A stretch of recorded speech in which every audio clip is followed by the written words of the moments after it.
longest-running program in the history of 77 WABC, Religion on the Line, with Rabbi Joseph Potasnik and Deacon Kevin McCormick.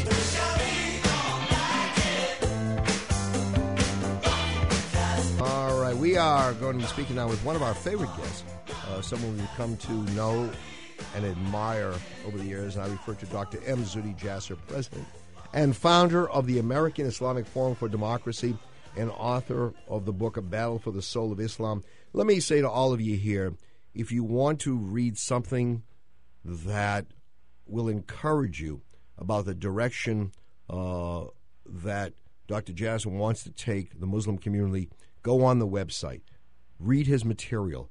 I think you're going to walk away with a very, very positive impression of all that he is and all he's trying to do. Good morning, Dr. M. Zuhdi Jasser. Good morning. It's great to be with you. Yeah. All right. So let's talk about the latest news item, which was former Vice President Al Gore and others were able to sell current TV to al-Jazeera, right? Calling it, what do they call it now? Al-Gore-Zera. What does this mean? When you think back, al-Jazeera was a vehicle for transmitting some of the most hateful messages of bin Laden. Al-Jazeera was not known as an ally of America in the fight against terror. Where do you see this all going? I just can't tell how significant it is. I mean, Al Jazeera has viewers up to 60 million people. So when you talk about the most efficient spread of anti-Western ideas and the ability to spread ideas that would flourish and push the West out of the Middle East, Al Jazeera was probably number one on that. It's owned by the Qatari government, and it clearly has an Islamist mindset and drive and directorship. The Muslim Brotherhood basically uses it as its main font of spreading information. Qatar has long had a close relationship. Its main imam on Al Jazeera is Yusuf Qaradawi, who has a close affiliation with the ideology of the Brotherhood and has not been able to travel to the West because of his ideas supporting terrorism in Israel and against America. So this is not a benign station. Now, they have an Arabic station, they have an English formulation, and now they're going to form Al Jazeera America. And I think anybody that thinks that they show the same thing in all three networks would be naive. They obviously have a more and more moderated message depending on who the audience is. And, you know, the summary, basic bottom line is we lost the war of ideas in the Middle East, and now they're coming over here to have us continue to lose it here. And current TV, for some reason, thought that Glenn Beck was ideologically a threat, but yet they don't see Al Jazeera as being a threat. And I'm still trying to figure out how the left is not threatened by the societies of Qatar and other owners of Al Jazeera who clearly don't share free speech ideas. And so many previous announcers on Al Jazeera have left and said their ideas were controlled, et cetera, so I just don't get it. You know, when you're talking about Muslim Brotherhood, you're not just talking about, you know, some small organization. You're talking about a major movement. Morsi of Egypt is a member of Muslim Brotherhood. He recently came out with a statement that Jews are descendants of apes and pigs. We've heard that before.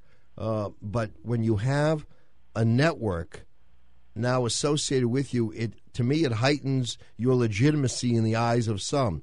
And there are those who are going to think, well, if Al Jazeera is saying it, if it's on a major network, there's got to be some truth to it. You know, and you wonder today how people are able to separate truth from fiction if the primary source becomes, you know, a particular TV station, a particular internet site. There isn't the time spent to filter, the truth from falsehood. And you know, it's so important to be able to understand where Al Jazeera fits. You know, whether it's even Senator McCain or Secretary Clinton, they've said, well, you know, Al Jazeera has really brought about change and pushed for a reform in the Middle East and has been a big tool in the Arab Spring, and there's no doubt about that. But it's part of the Islamist ideology. The Islamists have seen themselves ascend in Egypt and Tunisia and across the Middle East now, and clearly they've wanted those old dictatorships to leave, so it's no surprise that they were behind some of the Arab Spring. But as we saw in Iran, with the Shah and then being replaced by an Islamist regime, that doesn't mean that they're Democrats and believe in real democracy. And it would be like if we sold the station in the Cold War in the late 20th century, if we sold the station to the Soviets and we weren't really worried about the impact that that would have on the battle between freedom and communism. We're speaking with Dr. Zuhdi Jasser, who's the president and founder of the American Islamic Forum for Democracy and the author of the book A Battle for the Soul of Islam, and also a regular contributor here on Religion on the Line. Dr. Jasser, it's always great when you're on and you bring such an intelligent thought and perspective on every topic you speak on. The question I have for both you and the rabbi is this: what really can we do? I mean, in America, free speech is essential, and even speech that I find distasteful and horrible. And I don't disagree with either of you on your take on al-Jazeera. I think when you scratch the surface, you see the connections to the Islamic Brotherhood on several of their major administrators in their organization, etc. So on two levels, one, in America, you really are going to be judged by the people who tune in. The second thing is the idea of their influence. I can't get my students to watch Fox or CNN. I mean, Jon Stewart is considered the new Walter Cronkite. So it may sound naive, but who'll be watching them? Well, the bottom line is what's going to be their programming and what's going to be their agenda. Joy Behar was on Leno last week saying, well, Al Gore, al-Jazeera, Al Pacino, I really don't care, is what she said. And the fact that she finds this as one of the hosts of current TV as sort of in a flippant way that it doesn't matter, I think it shows that they don't want to engage at all in the war of ideas, and they basically are going to be part of facilitating ideas and viewer and programming that actually weakens America's position in this war of ideas. And nobody's saying to take away their freedom of speech. What I'm saying is, why volition? This is not a government issue. I don't want the sale blocked, and I've gotten criticized because of our criticism of the al-Jazeera sale. And what I said is, this is not about government doing this. This is private citizens accepting the sale and allowing the facilitation of the flourishing of these ideas into 40 million. Al Jazeera has been trying to get entry into American homes for decades, and we've said no. And now all of a sudden Al Gore said he's going to help them, and he allowed them. The network isn't worth that much. What they're buying is entry into 40 million homes that they weren't able to get until 2013. What do you think Joy Behar's reaction would have been if Glenn Beck had bought it? Right? Exactly. Well said, Rabbi. This is the issue, is that we are so obsessed with this constant focus on left versus right in America, to the exception of our threats that we share in opposition from abroad, right, that they don't see those as threats when it's from outside America, when in fact it's the same issue. And it's not just Islamism. If the Chinese government were to buy an American network, I think we should be very concerned. How about if the Ku Klux Klan, let's make it, as relevant. How about if it was an anti-gay station that, his programmers were attacking gays? Where would we be on this? I think there would be a huge outcry in America. And for some reason, Al Jazeera in many quarters gets a pass. They do, and the impact is not that they're going to be like Al-Manar, which was Hezbollah TV that was outlawed in the West because they obviously promoted terrorism. There are going to be subtle messages, like they showed, for example, during Abu Ghraib.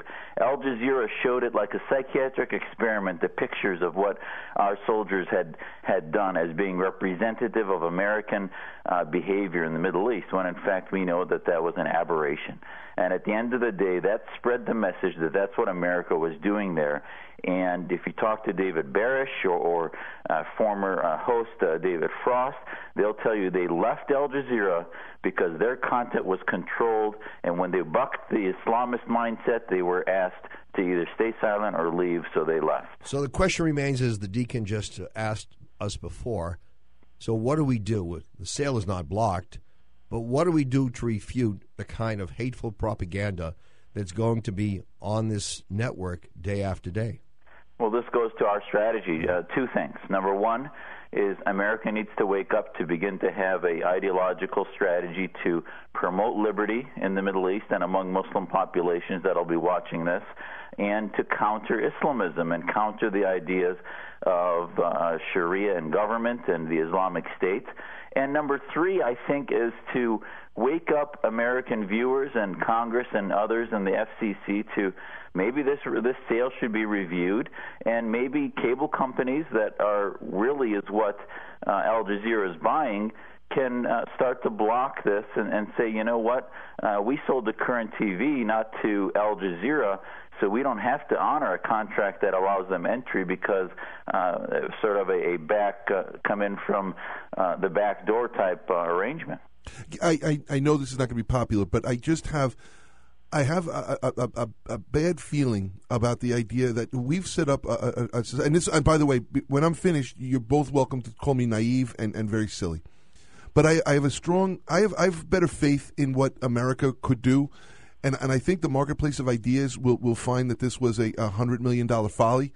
I don't see their narrative interesting. I don't see it's something that's drawing me in, and I just fear that the idea that we would in somehow say no to this, whether it be, I mean, we certainly could say no as individuals and say, I don't want that on my cable, and that's fair. That's very fair. I don't want anything from Ku Klux Klan and stuff, or make it paid, or whatever the case may be. But I just fear, knowing everything I know about them and agreeing with you both on that we have to be very careful about who we say we can allow to speak and who we can't. Because when we draw that line gets very scary. Louis Farrakhan has been labeled one of the great hate mongers of this country, and he is. And he has a following. But like 7 people. But he has a following. What I think we have to recognize is we are not going to remove Louis Farrakhan from that marketplace, but what we can do is reduce his influence by countering that hate with what we feel is correct information, what we think is the truth. And we got to do as...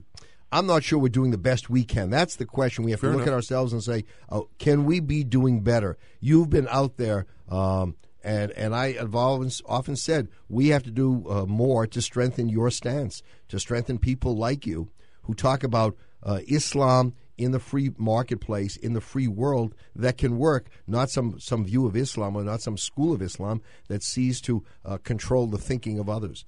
And you know, listen, I've been on Al Jazeera, I think, 6-7 times in the past few years, and I don't say no. It's not like Press TV in Iran, which I say no to because I believe they're a fascist network. Al Jazeera needs to be engaged. If we don't engage them, they will influence their audiences without a counter message.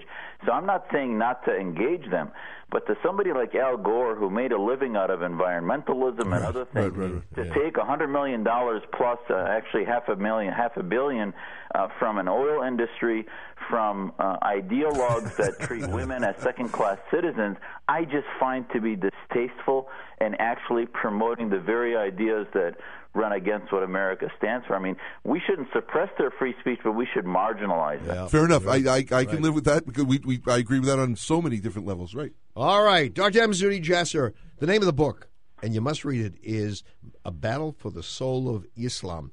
And he's the head of the American Islamic Forum for Democracy. Go on the website.